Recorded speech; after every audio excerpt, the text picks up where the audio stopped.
Hello everyone, कैसे हो आप सब। आई होप आप सब अच्छे होंगे। मेरा नाम है भरत पवार एंड मेरे चैनल का नाम है bio simplified with Bharat sir. और हम क्लास 12 का एक चैप्टर यहाँ पे डिस्कस करें। उस चैप्टर का नाम है principles of inheritance and variation. और इस चैप्टर में हम लास्ट कुछ टॉपिक्स रह गए थे, वो हम आज डिस्कस करने वाले हैं। उस टॉपिक का नाम जो हम अभी तक डिस्कस कर रहे थे, that is the last thing, that was genetic disorder. तो एक बार मैंने अभी तक क्या क्या डिस्कस किया है मैं बता देता हूँ, एंड देन लास्ट पार्ट मैंने आज लिख रखे हैं जल्दी से, तो ये छोटा सा एक वीडियो बना के और इस चैप्टर को हम कंप्लीट करने वाले हैं। तो let's talk about the genetic disorder. Genetic disorders क्या होते हैं? Where the changes in gene और the chromosomes are taking place. Where genes change हो सकता है, एक और दो और जीन जब चेंज होते हैं उनमें चेंजेस होते हैं, उनमें म्यूटेशन होता है, तो जेनेटिक डिसऑर्डर हो सकता है। या फिर क्रोमोसोम्स के अरेंजमेंट में चेंजेस होते हैं तो जेनेटिक डिसऑर्डर हो सकता है उसको। अगर एक या दो जीन में चेंजेस हो रहे हैं, जीन वाइज चेंजेस हो रहे हैं, क्रोमोसोम वाइज नहीं, जीन वाइज चेंजेस हो रहे हैं, तो दैट इज मेंडेलियन डिसऑर्डर। अगर क्रोमोसोम के अरेंजमेंट में एबनॉर्मल अरेंजमेंट हो रहा है, चेंजेस हो रहे हैं, ठीक है, तो उसको क्या बोलते हैं हम? Chromosomal disorder. जैसे नेम से नहीं पता चल रहा है, chromosomal means something that related to the chromosome, है ना। तो यहाँ पे ये क्रोमोसोम से रिलेटेड है, ये जीन से। तो मैं एक पॉइंट लिख के देता हूँ यहाँ पे, ठीक है, यहाँ पे लिख लेता हूँ, यहाँ लिख लेता हूँ चेंजेस इन जीन्स, ठीक है, या एलील्स लिख लेते हैं। जीन्स मतलब एलील्स हम लिख सकते हैं, ठीक है। यहाँ पे क्या लिखेंगे? एबनॉर्मल चेंजेस, एबनॉर्मल चेंजेस या abnormal arrangement, arrangement of chromosomes. Chromosome के अरेंजमेंट में क्या होना? चेंज होने को हम क्या बोल रहे हैं? Chromosomal disorder. और यहाँ पे चेंजेस इन जीन्स वाइज देख रहे हैं, ठीक है। और यहाँ पे तो आप इन दोनों का कम्युलेटिव लिख सकते हो, अल्टरेशन और mutation in chromosomes or in at the level of gene or arrangement of the chromosome, that is called genetic disorder। तो इस टाइप से फिर मेंडेलियन डिसऑर्डर्स की जब हमने बात करी थी, तो as you know that chromosomes are different types, है ना, अलग अलग टाइप के क्रोमोसोम्स होते हैं। देखो बेसिकली बात तो हमें क्रोमोसोम की करनी पड़ेगी, बिकॉज यहाँ पे हम जीन्स की बात कर रहे हैं और genes are present on the chromosome, you know that, ठीक है। तो फाइनली बात तो क्रोमोसोम की करेंगे, लेकिन वहां पे अरेंजमेंट ऑफ क्रोमोसोम की बात नहीं करेंगे, यहाँ बात करेंगे क्रोमोसोम्स के अरेंजमेंट की। यहाँ पे क्रोमोसोम के अंदर जो डीएनए, उस पे जो जीन्स प्रेजेंट है, उनमें डिलीशन या म्यूटेशन कुछ ऐसा हो रहा है, म्यूटेशन की वजह से उनमें चेंजेस हो रहा है, अल्टरेशन हो रहा है, उसकी वजह से प्रॉब्लम्स क्रिएट हो रही है, ठीक है। तो अगर एक्स वाई क्रोमोसोम में से किसी एक में दिक्कत हो रही है, तो सेक्स लिंक्ड डिसऑर्डर्स उनको बोलते हैं। जो हमने दो अलग अलग डिसऑर्डर्स अलग अलग पार्ट में डिस्कस किए हैं, हीमोफीलिया डिस्कस किया है, colour blindness, and along with that we have discussed the pedigree analysis also, ठीक है। पेडिग्री एनालिसिस भी हमने डिस्कस किया है, हर जैसे हीमोफीलिया के केस में, कलर ब्लाइंडनेस के केस में, जैसे हीमोफीलिया और कलर ब्लाइंडनेस का तो एक ही होता है ना। ऑटोसोमल डिसऑर्डर में सिकल सेल एनीमिया, फिनाइलकीटोनुरिया और थैलेसीमिया, ये सब हमने डिस्कस किया है। सिकल सेल एनीमिया के बाद मैंने पेडिग्री एनालिसिस के कुछ क्वेश्चंस भी दिए थे और अपने सॉल्व भी किए थे।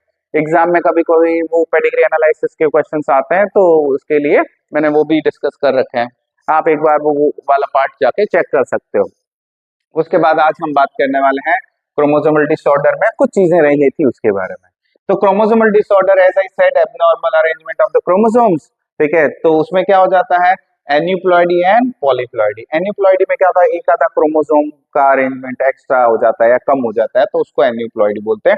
एन्यूप्लॉइडी दो टाइप की होती है, मोनोसोमी और ट्राइसोमी, मैंने आपको बताया था। मोनोसोमी जिसमें एक क्रोमोसोम कम होगा, और ट्राइसोमी जिसमें एक क्रोमोसोम ज्यादा होगा। दो तो ऑलरेडी होते हैं, उसमें एक एक्स्ट्रा हो जाएगा तो 3 हो जाएंगे सेम टाइप के क्रोमोसोम्स। तो 21 क्रोमोसोम ऑलरेडी थे, एक और नया हो जाएगा तो फिर वो एक नया 21 और आ जाएगा, तो उसकी वजह से ट्राइसोमी हो जाता है। जो ये एग्जाम्पल है, ये ट्राइसोमी का एग्जाम्पल है बेटा। कौन सा? डाउन सिंड्रोम, जो हमने लास्ट वाले वीडियो में देखा था और पढ़ा था हर एक चीज। आज हम क्या पढ़ने वाले हैं? आज हम ये दोनों पढ़ने वाले हैं, Klinefelter syndromes and Turner syndrome, ठीक है, ये दोनों पढ़ने वाले हैं। अब ये ह्यूमंस में होता है, ठीक है, ये ह्यूमंस में होता है, और ये तीनों एग्जाम्पल्स हैं किसके? एन्यूप्लॉइडी के examples.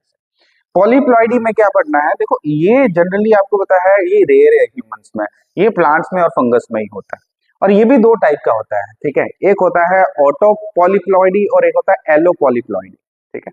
Auto polyploidy same species में होता है और एलो पॉलीप्लॉइडी डिफरेंट स्पीसीज में होता है, आप हायर क्लासेस में पढ़ोगे, अभी आपकी बुक में तो यहीं पे खत्म हो गया ये चैप्टर, ठीक है। तो आज हम ये दोनों कंप्लीट करते हैं और इस चैप्टर को फाइनली कंप्लीट कर देते हैं। आज बात करते हैं क्लाइनफेल्टर सिंड्रोम। देखो जैसे इसमें हम जब बात कर रहे हैं ना, तो इसमें या तो एक क्रोमोसोम ज्यादा होगा या एक क्रोमोसोम कम होगा। जैसे अगर आपको याद हो तो डाउन सिंड्रोम में 21st जो क्रोमोसोम है उसकी एक एक्स्ट्रा कॉपी रह गई थी उस पर्टिकुलर सेल में, दैट इज कॉल्ड ट्राइसोमी, है ना। तो उसकी वजह से डाउन सिंड्रोम क्रिएट हुआ था, यू नो दैट, ठीक है। और उसकी वजह से क्या क्या करेक्टर्स आए थे वो सब मैंने ऑलरेडी डिस्कस कर रखे हैं, तो आप वो देखना। अभी आज हम वापस क्लाइनफेल्टर सिंड्रोम यहाँ पे दूसरे टाइप से डिस्कस कर रहे हैं। यहाँ उस वाले डाउन सिंड्रोम में 21st क्रोमोसोम की एक्स्ट्रा कॉपी थी ना, आज हम बात कर रहे हैं extra copy of what, it is a X chromosome in a male, male में होगा वो मेल, बट मेल में total number of chromosome, male हो या फीमेल हो, नंबर ऑफ क्रोमोसोम्स कितने होते हैं 46, ह्यूमंस में 46 क्रोमोसोम्स होते हैं। बट जब हम बात करते हैं क्लाइनफेल्टर सिंड्रोम में, तो उस मेल में एक extra copy of X chromosome आ जाता है, ठीक है। एक क्रोमोसोम आएगा, एक्स्ट्रा कॉपी ऑफ आएगा, ठीक है। तो जब ऐसा होता है ना, तो जो पैटर्न है, जेनेटिक पैटर्न है, क्रोमोसोम का पैटर्न है, वो क्या रहेगा, 44 प्लस एक्स वाई पे तो 46 क्रोमोसोम्स होता है, यहाँ पे एक्स क्रोमोसोम, एक एक्स क्रोमोसोम एक्स्ट्रा आ गया, देखो। और जब एक एक्स क्रोमोसोम एक्स्ट्रा आ जाएगा तो टोटल नंबर ऑफ क्रोमोसोम कितने हो जाएंगे 44, ये तो सब में ही होता है, मेल और फीमेल में, है ना। अगर मेल है तो एक्स वाई होगा, फीमेल है तो एक्स एक्स होगा, बट यहाँ आप देखो, यहाँ पे एक एक्स आपको एक्स्ट्रा दिख रहा है, तो अब टोटल नंबर क्या क्या हो गया, देखो 44 plus 46 47, 44 45 46 47, total number of chromosome is 47। और ये तो नॉर्मल कंडीशन नहीं हो सकती, वो पर्सन नॉर्मल हो ही नहीं सकता। तो जब नॉर्मल वो कंडीशन नहीं होगी, जब नॉर्मल कंडीशन में क्रोमोसोम्स ही प्रेजेंट नहीं है, तो वो पर्सन नॉर्मल कैसे हो सकता है, नहीं हो सकता। तो वो सिंड्रोम, आपको मैं बता दूं सिंड्रोम क्या होता है, syndrome is not a disease, it is a group of symptoms, when the group of symptoms are there in a particular organism, that is called syndrome, ठीक है। like AIDS भी क्या है, syndrome है, you know that, ठीक है। AIDS में भी group of symptoms होते हैं, तो वो syndrome उसको बोलता है, group of symptoms को syndrome बोलता है। तो ये भी एक syndrome है, because यहाँ पे 47 क्रोमोसोम है, 46 तो है नहीं, नॉर्मल नहीं है, तो ऑब्वियसली प्रॉब्लम तो होने वाली है। तो प्रॉब्लम क्या है उस पर्सन में जिसमें ये दिक्कत आ रही है, उस पर्सन में क्या क्या कैरेक्टर्स, क्या क्या फीचर्स होंगे। सबसे पहला फीचर होगा ओवरऑल मैस्कुलिन डेवलपमेंट, मतलब जैसा आप एक्स वाई इसमें देख सकते हो, एक्स वाई है, that means you understand that कि उसमें वो होगा तो मेल, तो ओवरऑल डेवलपमेंट तो मेल वाला ही होगा, लेकिन क्योंकि उसमें एक एक्स एक्स्ट्रा है, यू कैन सी दैट, ठीक है। तो जब एक एक्स एक्स्ट्रा है उसमें, तो उसकी वजह से उसमें फीमेल वाले करेक्टर भी होंगे। तो जब फीमेल वाला करेक्टर है, तो एक करेक्टर मैंने वहां लिखा है कि उसका ब्रेस्ट डेवलपमेंट जो है वो हो जाएगा। ब्रेस्ट डेवलपमेंट को क्या बोल रहे हैं, उस कंडीशन को क्या बोल रहे हैं, गायनेकोमेस्टिया, ठीक है। What it is called, gynaecomastia. Male के जो ब्रेस्ट डेवलपमेंट होता है, तो उस कंडीशन को हम क्या बोलते हैं, गायनेकोमेस्टिया बोलते हैं, याद रखना, एग्जाम में आता है कई बार। उसके बाद वो पर्सन ऑब्वियसली नॉर्मल नहीं है, तो नॉर्मल नहीं है तो वो स्टेराइल होगा, दैट मीन्स उसके जो टेस्टिस है वो स्मॉल साइज के होंगे, और स्मॉल साइज के होंगे तो स्पर्म फॉर्मेशन नहीं होगा, स्पर्मेटोजेनेसिस नहीं होगा, और स्पर्मेटोजेनेसिस होगा तो स्पर्म फॉर्मेशन नहीं होगा, तो वो स्टेराइल ही होगा, वो रिप्रोडक्शन नहीं कर पाएगा, है ना। और उसके बाद ऑब्वियस है मेंटल रिटार्डेशन, मेंटली वो क्या होगा, रिटार्डेड, मेंटल डेवलपमेंट उसका होगा ही नहीं। जब मेंटल डेवलपमेंट नहीं होगा ऑब्वियसली, क्योंकि यहाँ पे एक एक्स, देखो एक एक्स एक्स्ट्रा होने से, ठीक है, एक क्रोमोसोम एक्स्ट्रा होने से कितनी प्रॉब्लम्स हो सकती है उस पर्सन को, ठीक है। तो इस सिंड्रोम को हम क्या बोलते हैं, क्लाइनफेल्टर्स सिंड्रोम, ठीक है। क्या क्या चीजें याद रखनी है, one extra copy of, additional copy of X chromosome, ठीक है, in male. What is the arrangement of the chromosome, 44 plus XXY, ठीक है। What are the character, that first one overall masculine development, ठीक है। कुछ फीमेल वाले भी characters होते हैं, जैसे सेकंड कैरेक्टर मैंने लिखा है development of the breast, that condition is called gynaecomastia, ठीक है।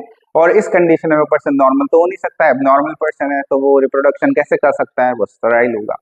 अब जब क्रोमोसोम में इतना सारा चेंजेस आ रहा है, तो मेंटली वो क्या होगा, रिटार्डेड होगा, डेवलपमेंट ही नहीं होगा, तो वो नॉर्मल नहीं रहेगा, ठीक है, दैट वाज क्लाइनफेल्टर सिंड्रोम। ठीक है, then the last topic of the chapter of principles of inheritance and variation, that is Turner's syndrome.